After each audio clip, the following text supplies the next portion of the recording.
Okay. This is chapter third video on branch accounting. Okay. നേരത്തെ പറഞ്ഞ കാര്യം branch account വരയുമ്പം ശ്രദ്ധിക്കേണ്ട കാര്യങ്ങളാണ് ഇനി പറയാൻ പോകുന്നത്. While preparing branch account, what all should be in your mind? ഇവിടെയാണോ മൈൻഡ്? ഇവിടെയാ? Okay, anyway. Okay, points to remember. Okay. Debit side. Branch account debit side. Ledger ഇപ്പോൾ കുറച്ചാൾ ഇപ്പോൾ പുതുതായിട്ട് പഠിച്ച സയൻസുകാരുണ്ട്. ലെഡ്ജർ എന്ന് പറഞ്ഞാൽ ഡെബിറ്റ് സൈഡ് എന്ന് പറഞ്ഞാൽ ഈ സൈഡ്, ക്രെഡിറ്റ് സൈഡ് എന്ന് പറഞ്ഞാൽ ഈ side. Okay, debit side if the branch is the receiver, debit സൈഡിൽ എഴുതുക. If branch is the giver, credit side. Then record the transaction between head office and branch only. നമ്മൾ പറഞ്ഞു items not to be shown in the branch account. Branch ക്വസ്റ്റ്യനിൽ തരും, എന്നാലും branch അക്കൗണ്ടിൽ ഒരിക്കലും കാണിക്കണ്ട ഈ പറയുന്ന ഐറ്റംസ്. ക്ലിയർ ആണല്ലോ? Items not to be shown in the branch account. First, depreciation of branch asset. ക്വസ്റ്റ്യനിൽ ഡിപ്രിസിയേഷൻ 1000 എന്നൊക്കെ ഉണ്ടെങ്കിൽ ബ്രാഞ്ച് അക്കൗണ്ടിൽ ഡിപ്രിസിയേഷൻ എന്ന് പറഞ്ഞിട്ട് കാണിക്കണ്ട. പകരം നമ്മൾ കാണിച്ചിട്ടുണ്ട് ഇവിടെ ക്ലോസിംഗ് ബാലൻസ് എഴുതുമ്പോൾ മൈനസ് ചെയ്ത് കാണിച്ചിട്ടുണ്ട്. അല്ലാണ്ട് ഡിപ്രിസിയേഷൻ എന്ന് പറഞ്ഞിട്ട് നമ്മൾ ബ്രാഞ്ച് അക്കൗണ്ടിൽ കാണിക്കേണ്ട കാര്യമില്ല. Okay, clear. Okay, bad debt ക്വസ്റ്റ്യനിൽ ഉണ്ടെങ്കിൽ അത് ബ്രാഞ്ച് അക്കൗണ്ടിൽ കാണിക്കണ്ട. റിപ്പീറ്റിംഗ്, ബ്രാഞ്ച് അക്കൗണ്ടിൽ കാണിക്കണ്ട എന്ന് മാത്രമേ ഞാൻ പറഞ്ഞിട്ടുള്ളൂ. അപ്പോൾ വേറെ ഏതോ അക്കൗണ്ടിൽ കാണിക്കണം എന്നതിലൊരു hidden meaning is there. So branch അക്കൗണ്ടിൽ ബാഡ് ഡെറ്റ് കാണിക്കണ്ട, ഡിസ്കൗണ്ട് അലൗഡ് ഡെറ്റർ കാണിക്കണ്ട, ക്രെഡിറ്റ് സെയിൽ കാണിക്കണ്ട, സെയിൽസ് റിട്ടേൺ കാണിക്കണ്ട. നിങ്ങളുടെ ക്വസ്റ്റ്യനിൽ ഡിപ്രിസിയേഷൻ ഉണ്ടെങ്കിൽ ബ്രാഞ്ച് അക്കൗണ്ടിൽ നോ. ബാഡ് ഡെറ്റ് ഉണ്ടെങ്കിൽ കാണിക്കണ്ട, ഡിസ്കൗണ്ട് അലൗഡ് ഉണ്ടെങ്കിൽ കാണിക്കണ്ട, ക്രെഡിറ്റ് സെയിൽ ഉണ്ടെങ്കിൽ കാണിക്കണ്ട, സെയിൽസ് റിട്ടേൺ ഉണ്ടെങ്കിൽ കാണിക്കണ്ട. ഇതൊക്കെ എനിക്കറിയാം, because we already studied the ഫോമാറ്റിൽ. ഈ സാധനമെല്ലാം ഞാൻ എഴുതിയിട്ടുണ്ട്, ഫോമാറ്റിൽ ഇല്ല. അപ്പോൾ ഇതൊന്നും കാണിക്കണ്ട. നോട്ട് ടു ബി ഷോ കാണിക്കണ്ട. ഓക്കെ, വേണ്ട. അടുത്ത പോയിന്റ്, ബ്രാഞ്ചിന് എങ്ങനെയെങ്കിലും ക്യാഷ് കിട്ടിയാൽ രണ്ട് രീതിയിലാണ് ക്യാഷ് കിട്ടുക. ഒന്ന് ക്യാഷ് സെയിൽ, രണ്ട് ക്യാഷ് റിസീവ്ഡ് ഫ്രം ഡെറ്റർ. ഈ രണ്ട് രീതിയിൽ ക്യാഷ് കിട്ടിയാൽ അപ്പം immediately it should be transferred to head office. കയ്യിൽ വെച്ചിരിക്കാൻ പാടില്ല. നമ്മൾ എന്ത് ചെയ്യണം? ബ്രാഞ്ചിൻ്റെ സൂപ്പർവൈസർ അല്ലെങ്കിൽ നോക്കി നടത്തുന്ന ആൾ ഞാനാണെങ്കിൽ ഉടൻ അടി അത് ആരൊക്കെ കൊടുത്തിരിക്കണം? Should be transferred to head office.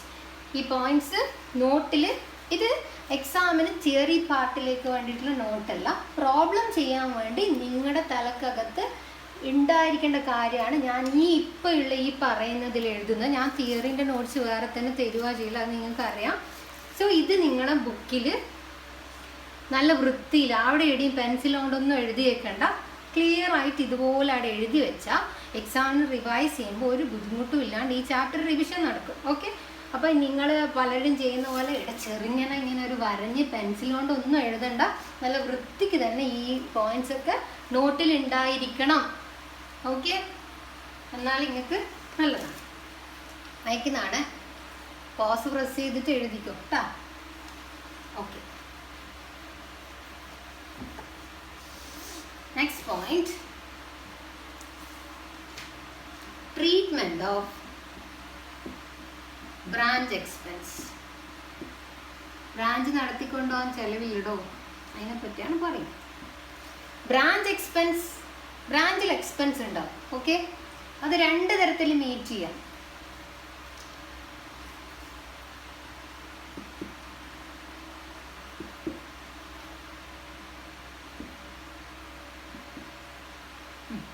ബ്രാഞ്ചിൻ്റെ expense പേ ചെയ്തു, ബ്രാഞ്ചിൻ്റെ എക്സ്പെൻസ് പേ ചെയ്തിട്ടില്ല.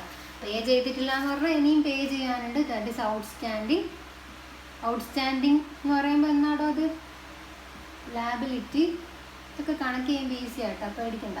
ലാബിലിറ്റി ആണെങ്കിൽ നിങ്ങൾക്കറിയാം ഓപ്പണിംഗ് ബാലൻസ് ഏത് സൈഡിൽ എഴുതണം? Credit side of branch account. Closing balance ഏത് സൈഡിൽ എഴുതണം? ഡെബിറ്റ്. ഓർമ്മയുണ്ടല്ലോ? ഓപ്പണിംഗ് ബാലൻസ് ഓഫ് ലാബിലിറ്റി ഇവിടെയും ക്ലോസിംഗ് ബാലൻസ് ഓഫ് ലാബിലിറ്റി ഇവിടെയും എഴുതണം. If branch expense is not paid, it is outstanding. Outstanding ആണെങ്കിൽ, ഓപ്പണിംഗ് ഔട്ട്സ്റ്റാൻഡിംഗ് ആണെങ്കിൽ ക്രെഡിറ്റ് സൈഡിൽ എഴുതുക, ക്രെഡിറ്റ് സൈഡിൽ എഴുതുക, ക്ലോസിംഗ് ആണെങ്കിൽ ഡെബിറ്റ് സൈഡിൽ എഴുതണം. ഓക്കെ, പ്രശ്നമില്ല, അത് ഓക്കെയാണ്. ഇഫ് നോട്ട്, ഇഫ് പെയ്ഡ് ആണെങ്കിൽ ഒന്നിക്കിൽ അത് ആര് പേ ചെയ്യാം? ഹെഡ് ഓഫീസ് പേ ചെയ്യാം, അല്ലെങ്കിൽ അത് ആര് പേ ചെയ്യാം? ബ്രാഞ്ച്. ഈ branch expenses paid by the head office. പറഞ്ഞിടോ എവിടെ എഴുതല്?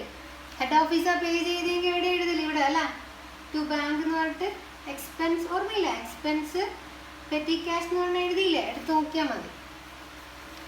Debit side of branch, branch pay ചെയ്തെങ്കിലോ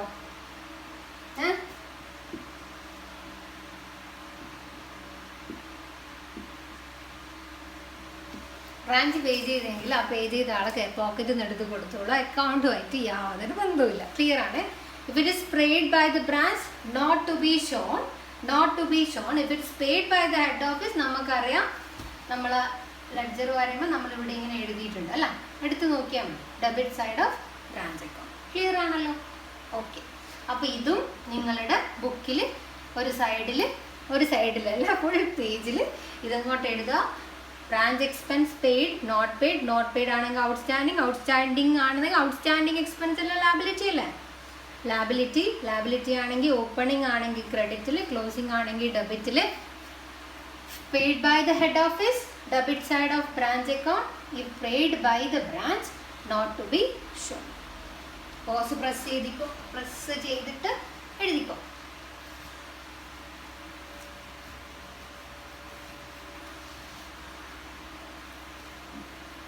next, very important thing. Okay, നമ്മൾ ഫൊമാറ്റ് എടുത്തേ, എല്ലാവരും തിരിച്ചിട്ടോ, ഫൊമാറ്റ് എടുത്തോ. ഫൊമാറ്റിൽ എല്ലാം ഒന്നും എഴുതുന്നില്ല. ഇവിടെ ബൈ ബാങ്ക് ഉണ്ട്, ഇവിടെ ക്യാഷ് സെയിൽ ഉണ്ട്, ഇവിടെ ക്യാഷ് റിസീവ്ഡ് ഫ്രം ഡെറ്റർ ഉണ്ട്. അല്ലടോ, ചില സ്ഥലത്ത് ഇത് മിസ്സിങ് ആയിരിക്കും. ഓക്കെ, ഇങ്ങനെയുള്ള സാധനം മിസ്, ചിലപ്പോൾ ഇതായിരിക്കും മിസ്സിങ്. ഓക്കെ, അപ്പോൾ ഇങ്ങനെയുള്ള മിസ്സിങ് ആണോ ഇല്ലയോ എന്നെല്ലാം നമുക്ക് ഭയങ്കര പ്രയാസമായിരിക്കും അല്ലേ? നമുക്ക് മനസ്സിലാവില്ല പെട്ടെന്ന് കണ്ടാൽ. അങ്ങനെയുള്ള ഒരു എളുപ്പ വഴി,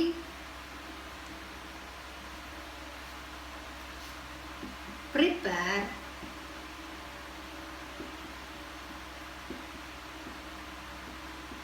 ഡെറ്റേഴ്സ് അക്കൗണ്ട്. ക്വസ്റ്റ്യനിൽ ഡെറ്റർ ഉണ്ട്. ഡെറ്റർ എന്ന് പറഞ്ഞാൽ ആരാന്നറിയാലോ? ഡെറ്റർ എന്ന് പറഞ്ഞാൽ ആരാ? സയൻസിലെ ആൾക്കാർക്ക് വേണ്ടിയിട്ടാണ്. ഏതെങ്കിലും ഒരു ബിസിനസ്. ഞാൻ നേരത്തെ ഒരു എക്സാമ്പിൾ പറഞ്ഞില്ലേ, ഞാൻ പോയി കടം വാങ്ങി, അപ്പം ഞാനാണ് ഡെറ്റർ. ക്ലിയർ ആണല്ലോ? ഓക്കെ. Preparation of debtor. ഏതെങ്കിലും ക്വസ്റ്റ്യനിൽ ഡെറ്ററിൻ്റെ ഓപ്പണിംഗ് ബാലൻസ്, ക്ലോസിംഗ് ബാലൻസ് അങ്ങനെയുള്ള ഐറ്റം ഒക്കെ തരുവാണെങ്കിൽ നിങ്ങൾ ഡെറ്ററിൻ്റെ അക്കൗണ്ട് പറഞ്ഞാലും പറഞ്ഞില്ലെങ്കിലും പ്രിപ്പയർ ചെയ്യണം. Okay, prepare debtor account. അതൊക്കെ ക്വസ്റ്റ്യൻ വരുമ്പോൾ തിരിയും. നമുക്ക് ഈ ഡെറ്റർ അക്കൗണ്ട് എങ്ങനെ വരാൻ നോക്കാം. കുറേ പേർക്ക് അറിയാം, കുറേ പേർക്ക് അറിഞ്ഞൂടാ. ഏതൊരു കുട്ടി ഡെബിറ്റ് എന്ന് പറഞ്ഞാൽ പിന്നെ കൂടുകയാണെന്നും ക്രെഡിറ്റ് എന്ന് പറഞ്ഞാൽ കുറയാണെന്നും അങ്ങനെയൊക്കെയുള്ള ഓരോ കൺസെപ്റ്റൊക്കെ നിങ്ങളെ മനസ്സിലുണ്ട്. പക്ഷെ അതെല്ലാം പൊട്ടത്തരാണ്. ചില കേസിൽ മാത്രമേ ഡെബിറ്റ് എന്ന് പറഞ്ഞാൽ ഇൻക്രീസ് ഉള്ളൂ, ചില കേസിൽ മാത്രമാണ് ക്രെഡിറ്റ് എന്ന് പറഞ്ഞാൽ ഡിക്രീസ് ഉള്ളൂ. അതൊക്കെ നമ്മൾ സിംഗിൾ എൻട്രീൻ്റെ ചാപ്റ്ററിൽ നമുക്കത് നല്ല അടിപൊളിയായിട്ട് പഠിക്കാം. Okay, debtor account. ഇവിടെയും ഐ ആം കൺസിഡറിങ് നമ്മളെ സയൻസ് കുട്ടികൾ ഞാനിവിടെ എഴുതുന്നു.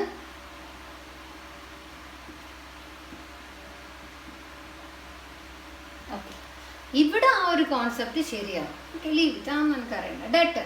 ഡെറ്റർ എന്ന് പറഞ്ഞാൽ കടം വാങ്ങിയ ആൾ. ബിസിനസ്സിൻ്റെ അടുത്തുനിന്ന് പൈസ കൊടുക്കാണ്ട് സാധനം വാങ്ങിയ ആൾ, പൈസ തരാനുള്ള ആളുടെ വാല്യൂ, അതായത് ഇൻക്രീസ് ചെയ്യുന്ന സ്ഥലത്ത് ഇൻക്രീസ് ചെയ്ത്. ഇപ്പോൾ ഫോർ എക്സാമ്പിൾ ക്രെഡിറ്റ് സെയിൽ. ക്രെഡിറ്റിന് സാധനം വാങ്ങിച്ചാൽ ഡെറ്ററിൻ്റെ ബാലൻസ് കൂടുതലോ, കടം കൊടുക്കാനുള്ള പൈസ പിന്നെയും കൂടൂലേ?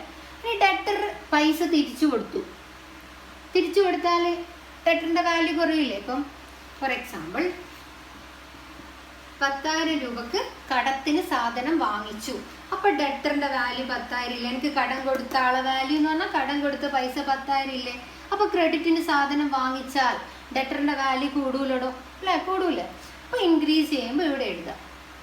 ഞാൻ ഈ ഡെറ്റർ ഇതിൽ നിന്ന് 5,000 രൂപ തിരിച്ചു കൊടുത്തു. അപ്പൊ ബാക്കി 4,000 രൂപ തിരിച്ചു കൊടുത്തു. ഇനി ബാക്കി എത്രയുണ്ടോ? 6,000. അപ്പൊ ഈ ക്യാഷ് കൊടുത്താൽ ഡെറ്ററിന്റെ വാല്യൂ കുറയുന്നുണ്ടല്ലോ. അതുകൊണ്ട് ഞാൻ ക്യാഷിന് എവിടെ എഴുതി? Increase decrease. ഡെറ്ററിന്റെ വാല്യൂ കൂടുമ്പോൾ ഇപ്പറ എഴുതാം, ഡെറ്ററിന്റെ വാല്യൂ കുറയുമ്പോൾ ഇപ്പുറത്തെ എഴുതാം. By cash 4,000. ഈ അക്കൗണ്ട് നോക്കിയേ, എത്ര പൈസ ഇനി അയാൾ എനിക്ക് തരാനുണ്ടോ? 6,000 രൂപ. ക്ലിയർ? ആ ഡെറ്റർ 6,000 രൂപ എനിക്ക് തരാനുണ്ട്. ക്ലിയർ ആണല്ലോ? നിങ്ങൾ ആലോചിക്കേണ്ട, ഡെറ്ററിന്റെ വാല്യൂ കുറയുമ്പോൾ ഇവിടെ എഴുതുക, ഡെറ്ററിന്റെ വാല്യൂ കൂടുമ്പോൾ ഇവിടെ എഴുതുക. ഇനി ഞാൻ കുറേ സാധനങ്ങൾ അങ്ങോട്ട് പറയും, നിങ്ങൾ പറയണം ഡെറ്ററിന്റെ വാല്യൂ കൂട്ടുവാണോ ഡെറ്ററിന്റെ വാല്യൂ കുറയാണോ ചെയ്യാം. ഓക്കെ? ഇതെല്ലാം സിംഗിൾ എൻട്രിയിൽ നമ്മൾ വിശദമായിട്ട് കുറേ ടൈം എടുത്ത് പഠിക്കുന്ന കാര്യമാണ്. അപ്പോൾ ഞാനിപ്പോൾ സിംഗിൾ എൻട്രിൻ്റെ ചാപ്റ്ററിനാണ് നോക്കുന്നത്. ഓക്കെ, കിട്ടിക്കോളൂ. ഓക്കെ ഓക്കെ ഓക്കെ ഇനി എസ് കിട്ടി. ഇനി ഈ അക്കൗണ്ട് പ്രിപ്പയർ ചെയ്യുമ്പോൾ ആദ്യം എഴുതേണ്ടത് ഓപ്പണിംഗ് ബാലൻസും ക്ലോസിംഗ് ബാലൻസും ക്ലോസിംഗ് ബാലൻസും ആണ്. നിങ്ങൾക്കറിയാം അസറ്റിൻ്റെ ഓപ്പണിംഗ് ബാലൻസ് ഇവിടെയാണ് എഴുതുക. To balance